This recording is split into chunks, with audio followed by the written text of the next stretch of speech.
ନମସ୍କାର। ଶ୍ରୀ ଜଗନ୍ନାଥ ଦେଉଳର ଅସାମାନ୍ୟତା ଶ୍ରୀମନ୍ଦିର ବେଢ଼ାର ପ୍ରାଚୀର ଏପରିକି ପାଚେରୀର ନାମଟି ମଧ୍ୟ ବର୍ଣ୍ଣନା କରିଦିଏ। କାନ୍ଥଟିକୁ ଦିଆଯାଇଛି ଏକ ଗୁରୁ ଗମ୍ଭୀର ନାମ ମେଘନାଦ ପାଚେରୀ। 1 ନମ୍ବର ପ୍ରଶ୍ନ, ପୁରୀ ଶ୍ରୀ ଜଗନ୍ନାଥ ମନ୍ଦିରକୁ ଘେରି ରହିଥିବା ପାଚେରୀକୁ କ'ଣ କହନ୍ତି? ଉତ୍ତର ହେଲା ମେଘନାଦ ପାଚେରୀ। 2 ନମ୍ବର ପ୍ରଶ୍ନ, ମେଘନାଦ ପାଚେରୀର ପୂର୍ବପଟ କାନ୍ଥର ଲମ୍ବ କେତେ?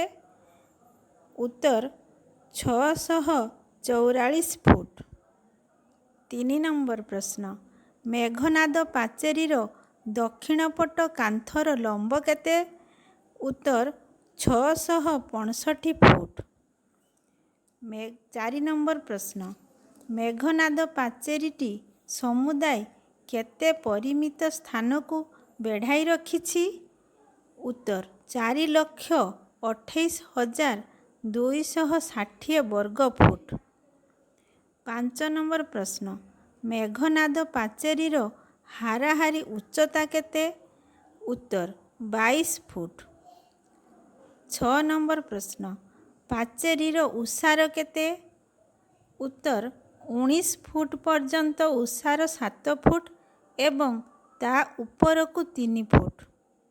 7 ନମ୍ବର ପ୍ରଶ୍ନ, ମେଘନାଦ ପାଚେରୀ କେବେ ନିର୍ମିତ ହୋଇଥିଲା?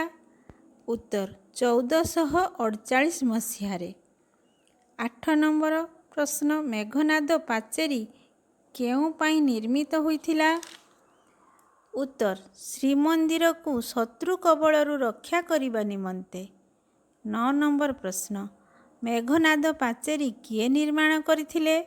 ଉତ୍ତର ଶ୍ରୀ କପିଳେନ୍ଦ୍ର ଦେବ। 10 ନମ୍ବର ପ୍ରଶ୍ନ, ପେଜକୁଣ୍ଡ ମେଘନାଦ ପାଚେରୀର କେଉଁ ଦିଗରେ ଅବସ୍ଥିତ?